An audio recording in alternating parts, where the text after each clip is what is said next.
हमारा पिछला वीडियो जो राष्ट्रीय आय एवं योग्यता आधारित छात्रवृत्ति की परीक्षा होने वाली है उसके लिए था और आज भी ये उसका अगला सेशन है।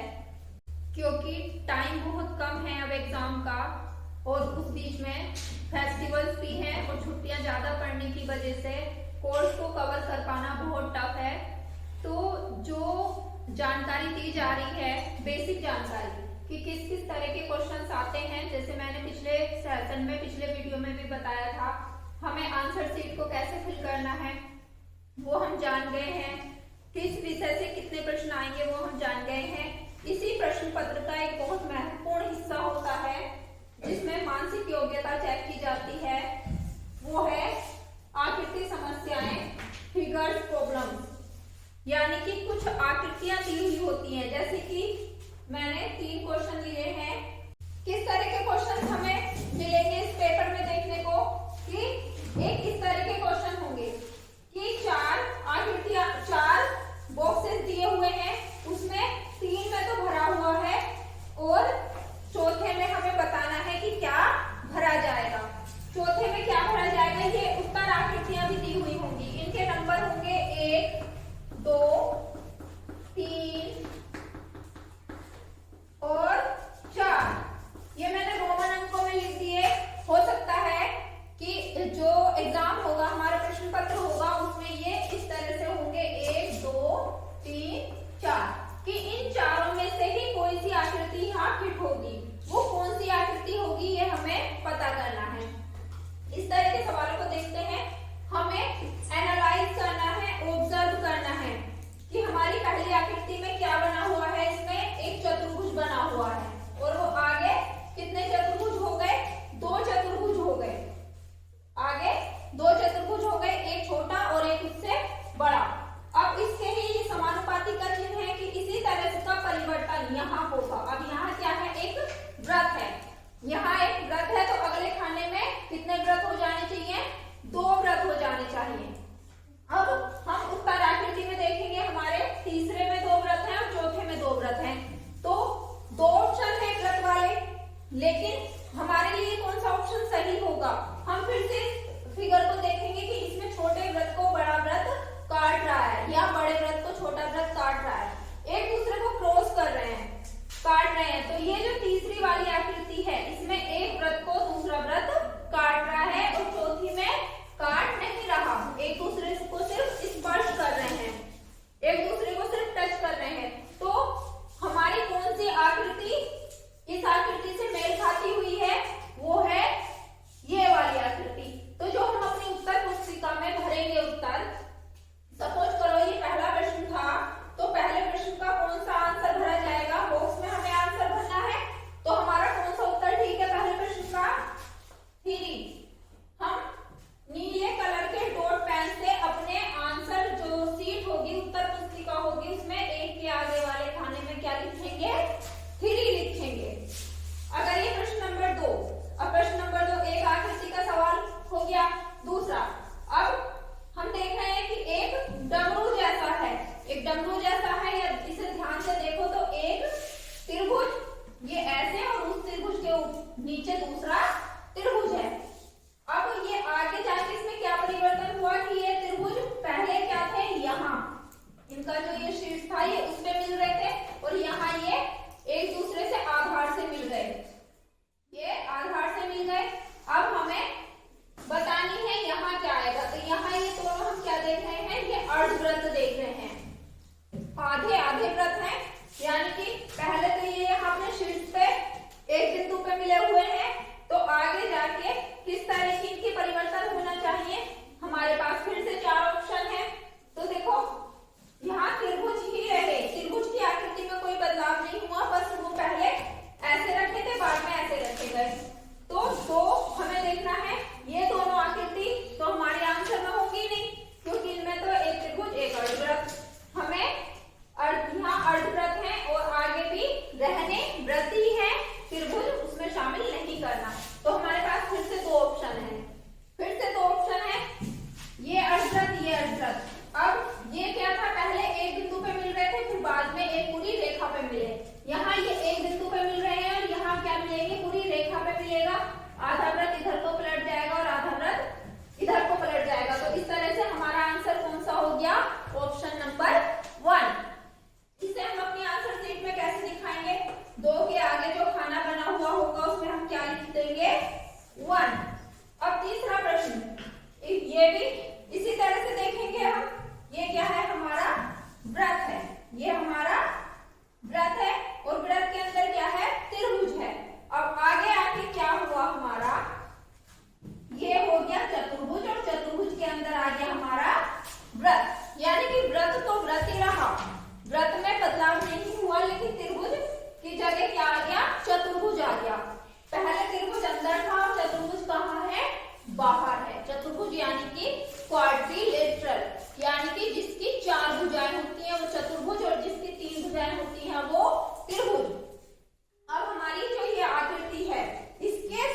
पैटर्न, एक श्रृंखला किस तरह से आकृतियां फॉलो करती हैं वो भी हम जान लेते हैं और इस पे कई सारे क्वेश्चंस बेस्ड होते हैं। अब देखते हैं हम श्रृंखलाओं को कैसे पूरा करते हैं। दूसरी तरह की जो प्रश्न आ सकते हैं वो कौन से हो सकते हैं, वो कुछ इस तरह के हो सकते हैं कि ये पैटर्न दिया है, ये प्रॉब्लम फिगर्स है और ये आंसर फिगर्स है, यानी कि देखो यहाँ 4 फिगर तो दी हुई है और 5 की हमें बतानी है, वो 5वीं फिगर इनमें से होगी जो ये आगे आंसर फिगर्स हैं। अब आगे कौन सी फिगर होगी हम कैसे पता करेंगे, कैसे पता करेंगे, उसे पता करने के लिए हमें ये चारों फिगर को ऑब्जर्व करना है, देखना है कि ये कैसे इनमें बदलाव हुए हैं, ये क्या हुआ है।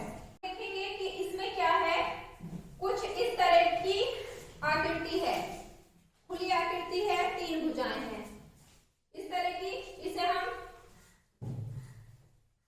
एक तिरछा गिलास भी समझ सकते हैं कि एक इस तरह की आकृति है, एक गिलास है जो इस तरह से रखा हुआ है, उसके अंदर एक छोटा गिलास वो ऐसे रखा हुआ है, ठीक, ये है।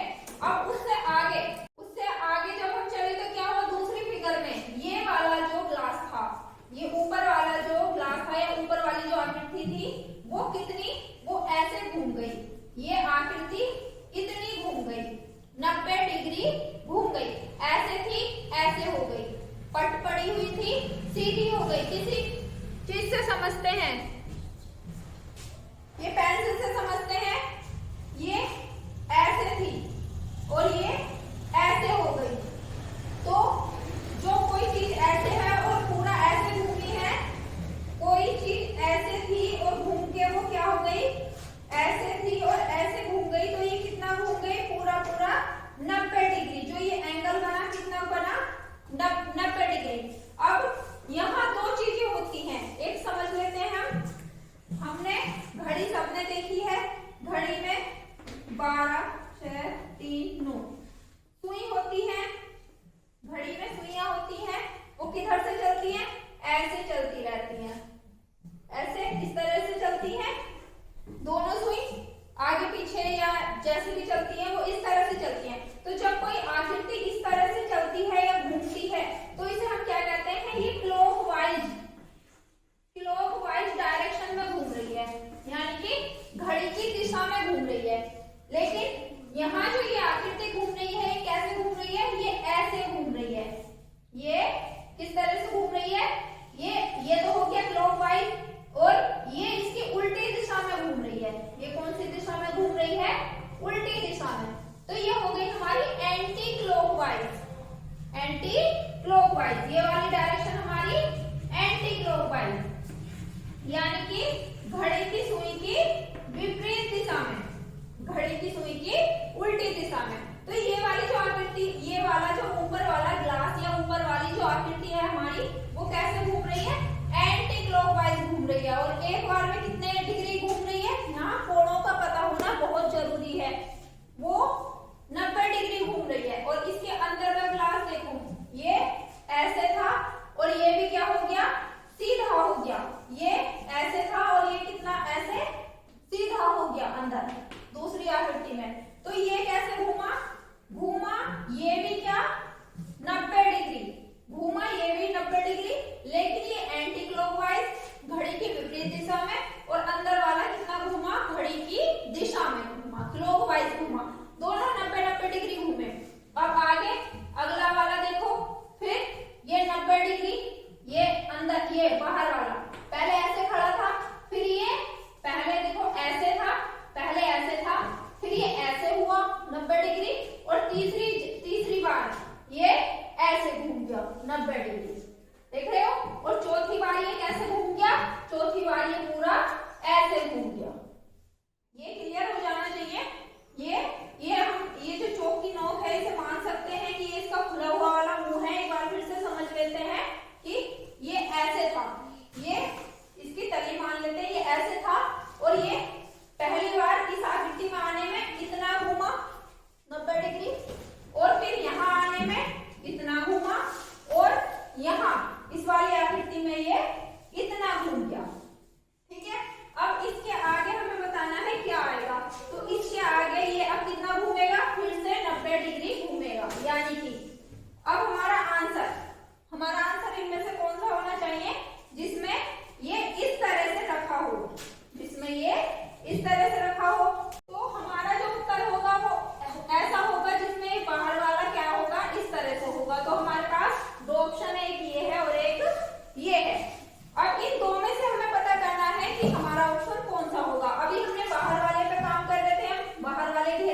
ट्रिकी सी शेप्स हो गई थी। जैसे सपोज करो इस तरह का क्वेश्चन भी मिलता है, ये है वृत्त और उसके ऊपर एक एरो लगा हुआ है, ये फिर से,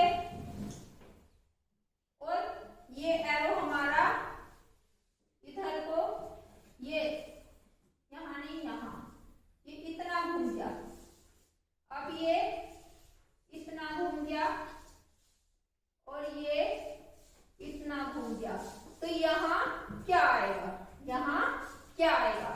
तो इस तरह के प्रश्न हल करने के लिए, जैसे अभी मैं पीछे हमने एक सवाल को हल करने के लिए पूरे राज्य की राजधानियां याद की, ABCD वाले अल्फाबेट वाली रीजनिंग हल करने के लिए हमें पूरे अल्फाबेट्स के नंबर याद करने पड़े। इस तरह की रीजनिंग को हल करने के लिए हमें क्लॉक का, घड़ी का ज्ञान होना जरूरी है कि घड़ी की सुइयां ये किस दिशा में घूमती हैं। इस तरह की चीजें हमारी जो क्वेश्चन करने की कैपेसिटी है उसे बढ़ा देती हैं और आसान कर देती हैं समस्याओं को।